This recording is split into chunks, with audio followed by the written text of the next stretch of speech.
at the beginning of 2020, I had my first natal chart reading, and it was such a cataclysmic, life-altering experience for me, truly. It felt like someone was telling me about myself in a way that felt so unbelievably healing and confirming of every struggle I had ever felt in my skin. I think I cried my way through the whole thing. I was forever changed by that experience. And I understand now why Jung had so many of his clients get astrology readings, because I have since really made it a practice to recommend it to clients who are just really struggling and grappling with a lot of self-judgment or there's something wrong with me. And I find that it always has an impact. Well, hello, everybody, and welcome. I am so thrilled that you have decided to join us today. We are going to be doing a very interesting deep dive into the intersection between psychology and astrology, and why they really make a perfect complement to each other. So I am here with depth-oriented psychotherapists Vanessa Bennett and Dené Logan.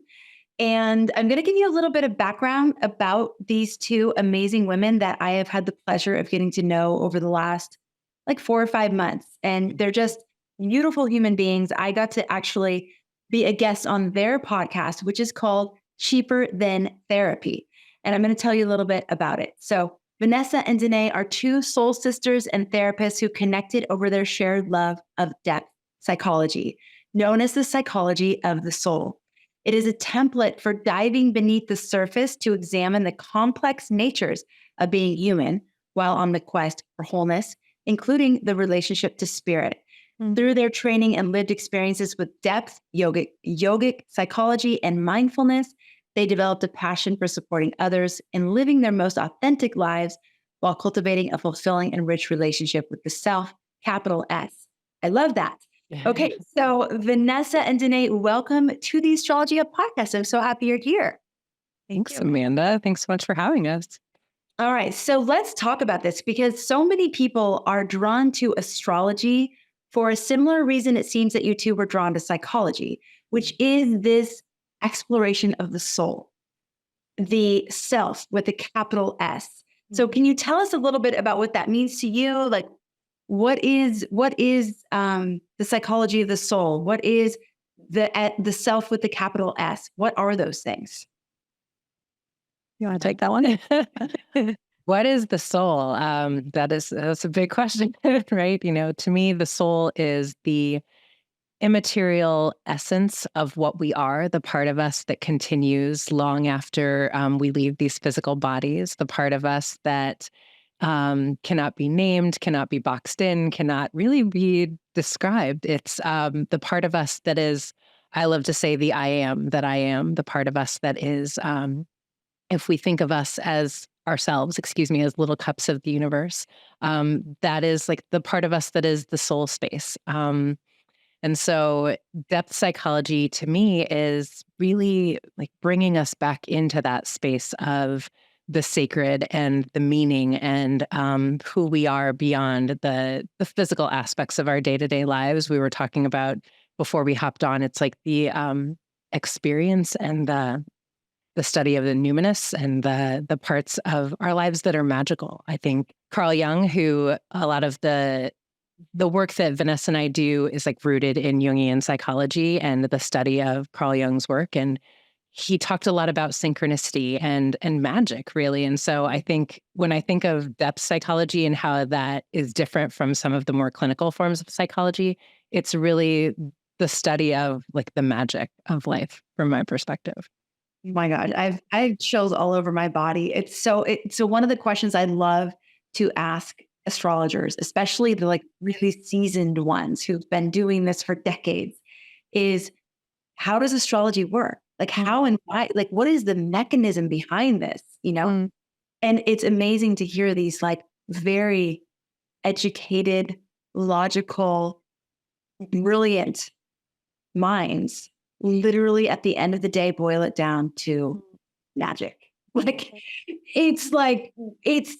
don't truly understand. It is magical because it's beyond our ability to comprehend. And that's what it is. Vanessa, what about you in terms of the S with the capital, the self with the capital S? What do you mean by that? Yeah, I mean, again, kind of going back to Jung, so much of the way that he kind of dove into and structured his approach to psychology and approach to working with people was really all about the path of individuation, right? So it's this path of self-discovery that takes a lifetime. I mean, it's the entire journey of while we're here, right? That we're on this journey. And it's the soul's purpose. I mean, it's the purpose for us being here is to be on this path of individuation. It's this path of discovering who I am, of creating a home within myself, of bringing people into my sphere that will help expand me and grow me in the way that my soul is kind of meant to grow, right? And all of the trials and tribulations that come with that on the journey. And so whenever we always say self with a capital S, it's because I think we throw the word self around a lot. It's just part of the English language, myself, yourself, themselves. But when we say self with a capital S, we mean the kind of the continuation of the soul, right? The self that is on the journey, the self that is on the process, the path of individuation. I love, let's back up a little bit. I love that you two are two amazing women working together, doing a podcast together, co-creating together. I love seeing when sisters come together and do things like this and co-create and put your magic together. How'd that happen? Like how did you two come together and how did you decide to create a show together and help people in a group setting? Tell us a little bit about your journey. Well, I'm laughing because I think Vanessa and I often joke that if you see an introvert out in the wild, it's probably because an extrovert found them, captured them, and dragged them out of hiding. And that was certainly the case for us. I am extremely introverted. And when we first arrived at grad school, on like literally the first day, it felt like we had been thrown back into high school where, you have breakfast when you first arrive there and everybody's sitting at tables and my inner introvert like died inside and was like, oh, why? Why did I decide to do this? And so I, just like, of course, went to a table by myself, sat down and started to like do whatever I was doing to entertain myself, maybe looking at my phone or something. And all of a sudden I looked up and there was like the most beautiful angelic figure standing in front of me and just said like, hi, and sat down with her tray and just started talking to me, Amanda, like she had known me for lifetimes. And I was like, what is happening? And she just kept talking and talking and talking. And I was like, uh-huh. And then they like rang a bell or told us it was time to go to the first assembly. And she was like, you ready? Let's go. And I was like, okay. And I love to joke that like she took me by the hand and we've been together ever since. Oh, that's so sweet. Did that feel good for you? Like, as an introvert, does it feel good when you sort of get swooped up by an extrovert who then takes you along a journey? Oh my gosh, it's like the most containing, beautiful, like that to me is the evidence of synchronicity and of these like collisions that you just know for sure are meant to be. Vanessa and I knew almost instantly. I think, she said it maybe at the end of that first weekend, like we've known each other for several lifetimes and we were meant to find one another again. It's like she just knew. I probably didn't know because I wasn't looking up, I was looking down, but she knew that we were supposed to be in one another's lives. And I felt such an instant sense of safety with her that I think those are the moments that are evidence of magic to me. Absolutely. All right. Well, how about you, Vanessa? I'm like, I love it. I'm like, yeah, that's what happened. I just adopted her. So from your perspective, why were you specifically drawn to her? What was going on? Yeah, it's funny because we will always joke, that me as the extreme extrovert that I am, I could have a conversation with a brick wall. And I always say, and it will be riveting, I promise. But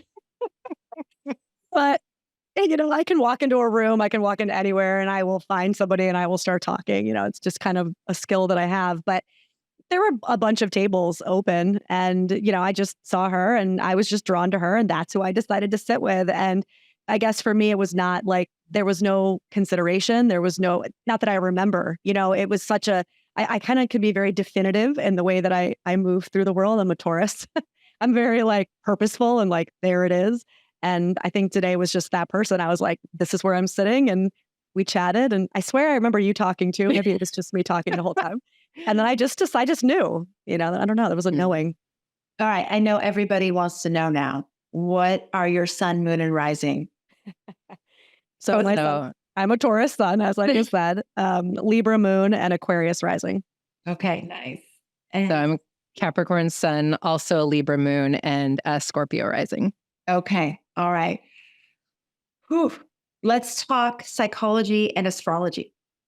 I know you both have had experiences with astrology. I know that you both had readings through the Astrologer Connect platform, actually. How did you first get exposed to astrology? Was it before psychology or after psychology? And how do you see these two complementing each other? Mm-hmm. Well, for me, it's interesting because when we were in grad school, and correct me if I'm wrong, Vanessa, but I feel like you maybe had more of a conceptualization or understanding of astrology than I did. It felt very ethereal, like hard for me to understand. Like people would start talking about astrology and I would sort of zone out in grad school. And then actually, I remember quite specifically that at the beginning of 2020, I had my first natal chart reading, and it was such a cataclysmic, life altering experience for me. Truly, I felt, and God, I want to. Severin Rossi, am I saying her name wrong? Saffron. She was also a teacher at our university, so she was a Pacifica teacher, which is the connection. Yeah, I want to give her a shout out because it was just that profound, and she's so unbelievably brilliant. And it felt like someone was telling me about myself in a way that felt so unbelievably healing and like confirming of every struggle I'd ever felt in my skin. I think I cried my way through the whole thing. And it was just like I was forever changed by that experience. And I understand now why Jung had so many of his clients get astrology readings, because I have since really made it a practice to recommend it to clients who are just really struggling and grappling with a lot of like self-judgment or like there's something wrong with me. And I find that it always has an impact, Yeah. Yeah, I think you're right. When I'm actually thinking about when my, I suppose, like introduction to astrology was, I always like to say, like, I was kind of born a hippie. I've always been a hippie. I came out a hippie, which is hilarious considering I, was born into a family of like military Reagan Republicans. And I was like a little kid that was like, save the planet, from the day I could talk. I was always into it, always. I don't remember a time that I wasn't. And what's funny is that for me, I'm pretty ADHD and I'm very structured. I tend to be very logical, but I see things in patterns and I see things in structure, right? Structure is really helpful for the way that my brain works. And so astrology for me was always really helpful because it was a way that I could structure things and understand things in actually a very tangible way. And so a lot of people don't look at it as tangible, but I actually always did. And so it was just like, oh, this is this, and this is your moon, and this is where your that makes sense. And so it would help me in that way. It's only been, I would say, since going to grad school, which we went to Pacifica. If anybody's wondering, because we're like, where is this place? I'm sure that I started realizing the overlap, right? And I think I've always been fascinated by people, by how we worked, the way that why we thought the way we thought, all of these things. I don't think I ever realized that there was an overlap until going and finding a school like Pacifica, which is so feminine in its essence. The energy of Pacifica is so feminine. And when I was drawn to it, even though the feminine at the time frustrated the shit out of me because I was so in my hyper masculine, I just realized how much actually I had been missing. And I think astrology was like a key component to that. It was like, oh, you've been using it in this way, but there's also this other way, right? Which is the magic, I think, that I didn't really understand at the time. Really fascinating that you bring that in, this whole feminine essence, because I would say for me, when I was New York City corporate, mountain I could, that it was somebody, and I was reading it or hearing it, people would say divine feminine or sacred feminine. And I'd always be like, what is that? I mean, that sounds fascinating, but what is that? And it was almost that part of that seed that actually brought me to Hawaii, which then brought me to astrology, which But I'm so curious, when you say Pacifica is feminine, Mm. and you were missing something about astrology, that like the more feminine aspect of astrology, what do you mean? Like, what are you referring to? Yeah, I mean, I think that, and I don't think this is just my personal experience. I mean, I think that Dené talks about this all the time as a people, we're so locked in such a hyper masculine way of being and existing in this world, and we have lost touch with anything feminine, right? In its essence, and so not only have we lost touch, I mean, it's been demonized purposely, right, for so long. And then I came from a family, like I just mentioned, the kind of family that I came in, which also very much like hyper masculine. Everything was logic, everything was structure. I'm from the Northeast again, New York, so it's very like cold weather, blue collar, pull yourself up by your bootstraps. We don't have emotions, suck it up, that kind of feeling. And I just don't think I ever fit. Like I said, I was kind of born this hippie, but I was in this world, and I think I was always seeking some more fluidity, some more magic, some more softness, some more, right? All of these qualities of the feminine just energetically, but didn't have the language for it. And I was in New York City in corporate as well when I decided to go back to grad school. And I had looked at a bunch of schools in New York. There were tons. I mean, I was looking at Columbia, some amazing schools. And I went and I visited Pacifica, and I stepped foot on the campus, and my whole body, like I got chills on my whole body, and I welled up with emotion. And I remember in that moment being like, this is where I have to be, right? I just had to follow that knowing. And when I say the school is very feminine in nature, it is very fluid. And there's a lot of misspellings on their syllabus and their syllabi, and their structure is very lacking. And so for me, as like a producer who's very masculine, it was infuriating. And also, it was great. It was exactly what I needed, because if I had gone to a school where like everything was buttoned up and structured, I probably wouldn't have gotten actually what my soul was really longing for, which was, again, the magic, the stuff that can't be named, the stuff that can't be put into a box or structured, right? And I think that was so much of what at least Pacifica gave me. But yeah, I mean, I would put astrology into that same category, you know? Picture this. You step into the new year not just with a list of resolutions, but with a pocket full of insights from the stars that help you make choices about timing, direction, and focus. Put together by an all-star cast of our best astrologers, our free 2024 Astrology Blueprint is more than predictions. It's your personal cosmic playbook for the whole year. Think of it as a chat with the universe, a way to catch those sparks of clarity that light up your journey. It's about syncing up with the stars and making the most of every moment. Consider it our holiday gift to you. And here's to a year of tapping into cosmic wisdom and personal power. Let's make 2024 a year to remember together. Get your free copy at astrologyhub.com/2024guide. See a lot of clients, you talk to a lot of people on your podcast. I know you have an amazing like Q&A that you do on your podcast, which I've tuned into and love just hearing your perspective and the way you reflect things back to people. It's beautiful. What would you say is the biggest thing people are struggling with right now? Like, what are you hearing kind of over and over and over? Mm. I think the thing that comes up so often, and I think this is a little bit, we are living through a space of, what Jung would call a collective individuation process, where we have, people are struggling with like the certainty that I have had, that I had, sort of based my life around, and the 5-year plans and everything that I had believed to be true about my life and society and the world around me.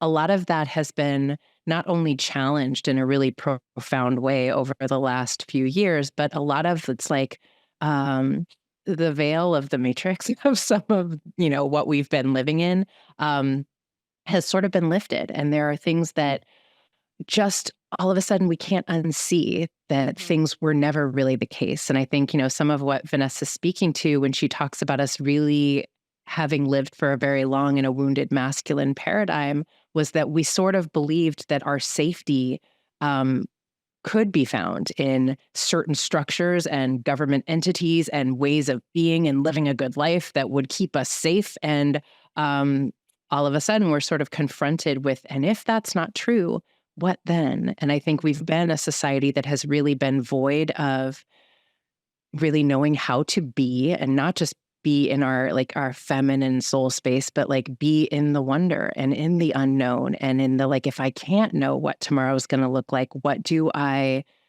anchor into to give me a sense of here's what I know to be true no matter what happens. And I think that certainly some of the tools that I've used to navigate some of the uncertainty that I've experienced over the last few years and that I support clients with are things like astrology, things like some of the more magical elements like tarot and astrology, and really using these other ways to connect to spirit, and something that makes me feel anchored when I feel a little bit lost in the uncertainty feels overwhelming to me, right? And so I think just there's so much uncertainty around what the world is going to look like next week for so many of my clients, that it's we're learning to utilize new tools for when the world isn't what we thought we could bet upon, Good. It's at our 2019 forecast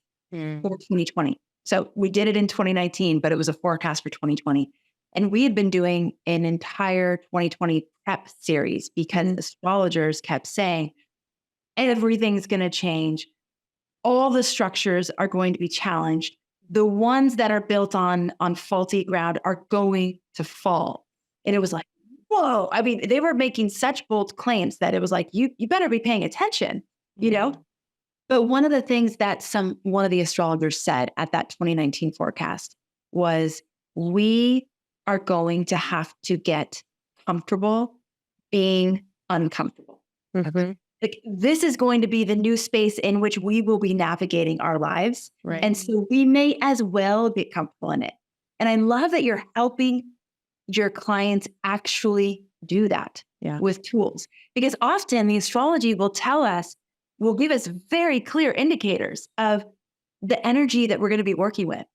Mm-hmm. But it doesn't always tell us how to do that. It doesn't, it definitely tells us that this is what's happening. But then that level of all right, what are the practices? What are the ways to actually tangibly work with this energy? And that to me is one place where I do see that astrology and psychology could really complement each other, because you're a trained psychotherapist, you're trained in giving people those tools. And I can see that really being beautiful.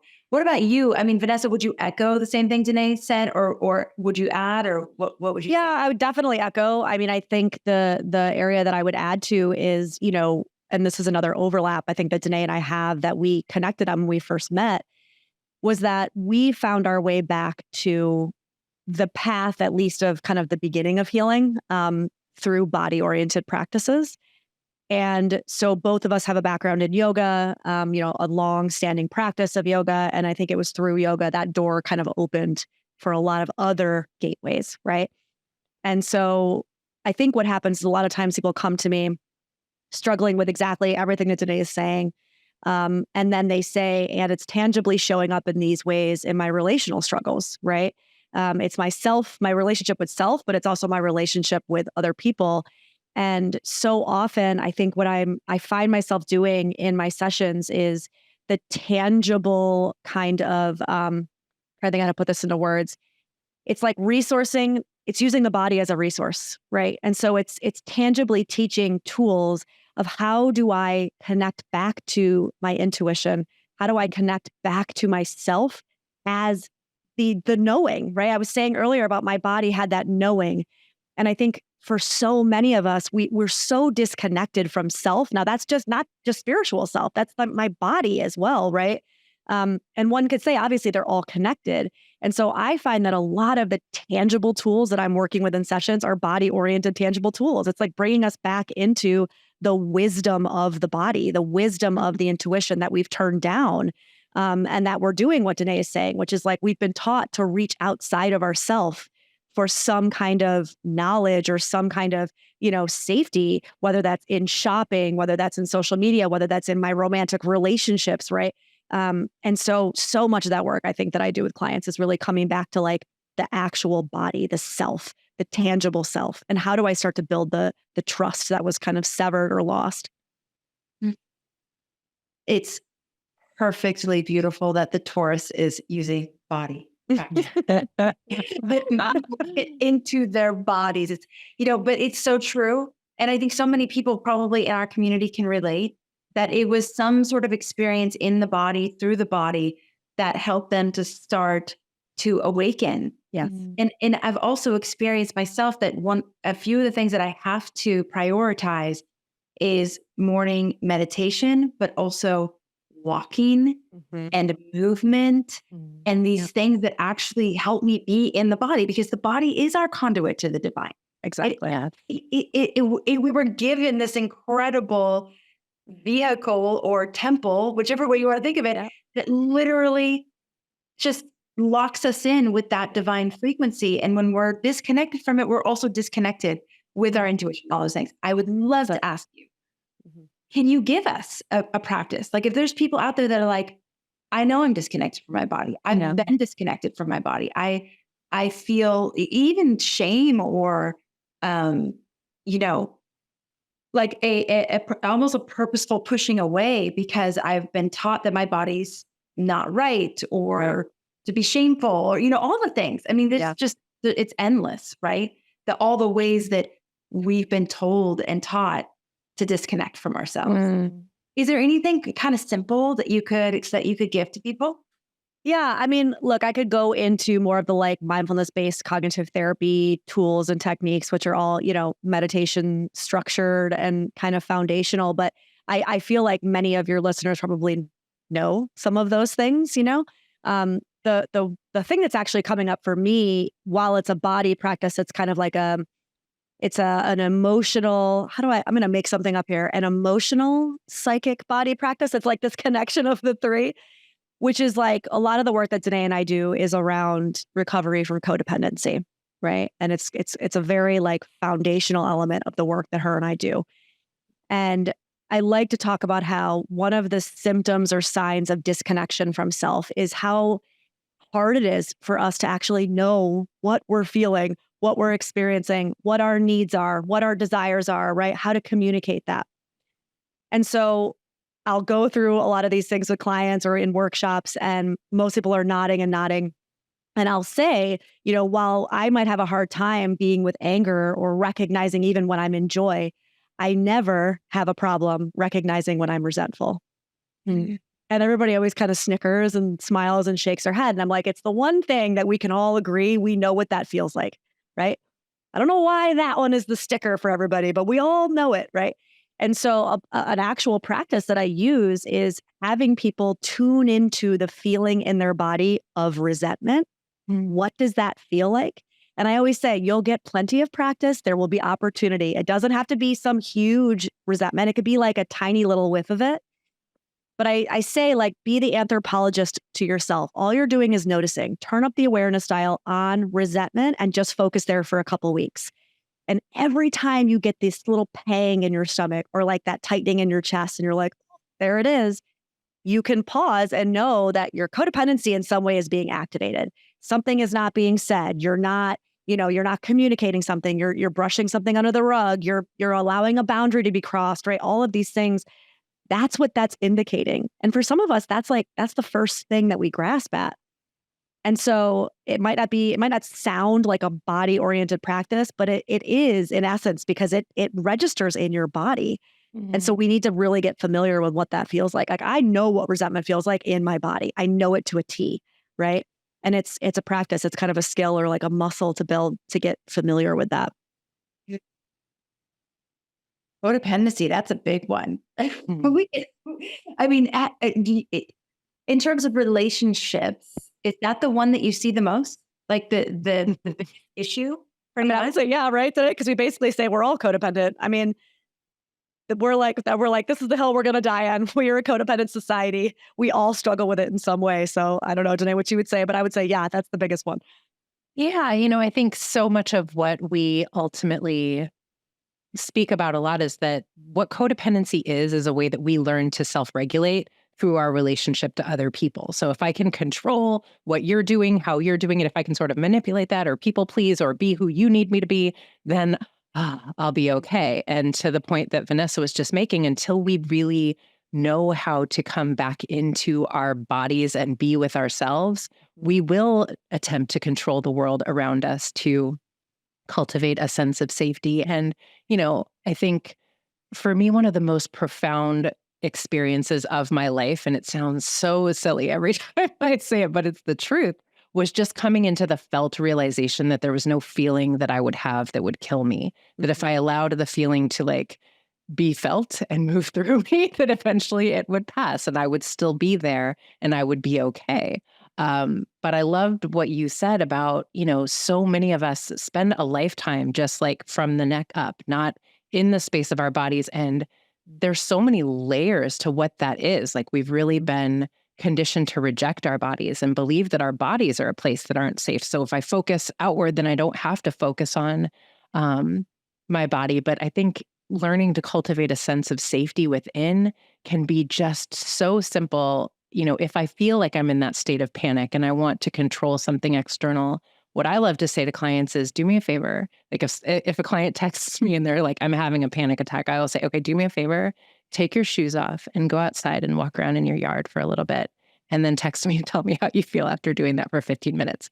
And I've never had a client that hasn't been like, oh my God, I'm fine. I'm okay now, right? But there's something alchemical that shifts within us when we get back into nature and be with ourselves. And I like to keep it simple around just letting you feel the sensation of your feet in the grass, because so many of us have been conditioned to really be disembodied, where some of the other embodied practices that we might get to later can feel really hard in the beginning. It can be really hard to stay with myself through some of that. So if we keep it simple and just get outside, breathe some fresh air, like you said, go on a walk, that brings us back into the space of I can stay with myself and I can be okay and the feelings will pass. And I actually don't need anyone to be anything other than exactly who they are in this moment for me to find my center within myself, So good. Wow. And so true. And this connection with nature, I mean, it's one of the core things that we talk about here at Astrology Hub,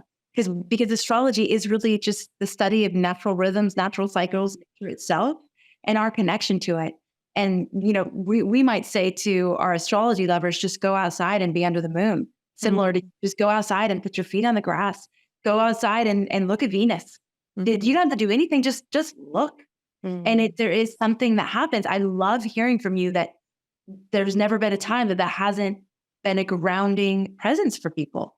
Yeah. But if you think about, and something else you brought in, it's so that feeling that I'm having isn't going to kill me. Think of all the energy we spend trying to avoid feeling things. And all the trying to control the environment so that we don't have to feel something. It's that thing that you both have just brought in it's simple, but it's not that easy to do in practice. And it's super profound. It will change everything if we just allow ourselves to feel what is moving through us. So, wow. For people like our audience out there, if you imagine that they're your clients, what's something that you want to leave them with? What is something that you feel is just really helpful to keep in mind right now?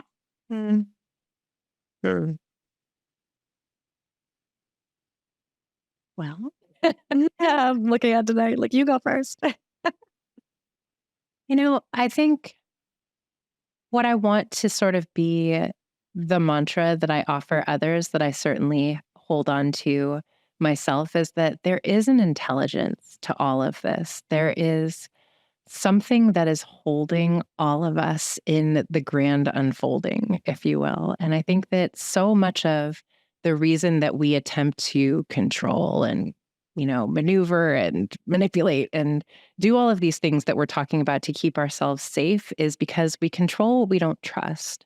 And if we don't trust life, then we really feel like life needs to be what, I need it to be from what I believe will keep me safe or keep me happy in this moment. And a lot of times what I think, and if you think about it, in terms of astrology, what is so beautiful is all of this is unfolding in like a beautiful synchronistic way to support who we are meant to become. And I think if anything, that is what the last 5 years of my life have just like brought in on such a visceral level. All of this is happening for us. We don't have to control a thing.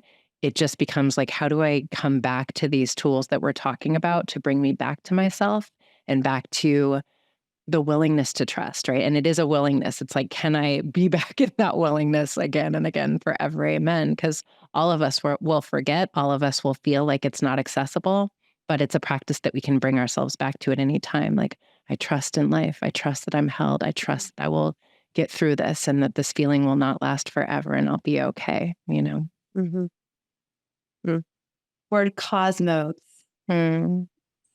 order and beauty. Literally, there is an order, there is a beauty, there is an intelligence. It's just like what you just said, but we do need to remind ourselves. And I love that you bring in that it can be a mantra. You know, I'd love to say life is happening for me. Life is happening for us. And yes, we fall back on the tools and then can we enjoy it, right? But can we enjoy this wild ride of life? Yeah. You know, the ups and the downs and the twists and the turns and the unknown and the known and all of it. Yeah. Beautiful. Vanessa, how about you? Yeah, I mean, I think that the biggest kind of point, I suppose, that I like almost belabor to my clients, and I find myself saying it repeatedly over and over, even in just like one session, is really around this idea of, I mentioned this earlier. This is a lifelong process, right? There's no right or wrong. We don't get letter A grades for doing it better than other people. And so we've got to be able to find a way to, I suppose, like you were saying about, it's like finding joy or finding the silliness or finding the humor in the human experience, right? As we're stumbling along.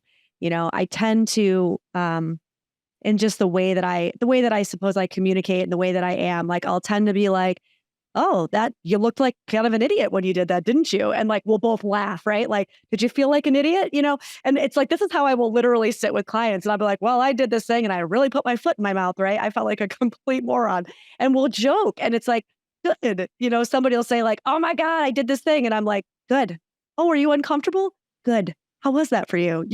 And I'll prod them about it. And it's like, you're not immune from feeling stupid, from putting your foot in your mouth, from fumbling your way through it, from screwing up, relationally in that moment, from screaming at your kid, from all of these things, that we all try to like, oh, I'm not healed. Like I'm doing it wrong. I thought I already did that work. I thought I already healed that part of myself. I hear it all the time, And Yeah. I think that is usually some form of like the lesson I'm constantly trying to impart on people is like, there's no such thing.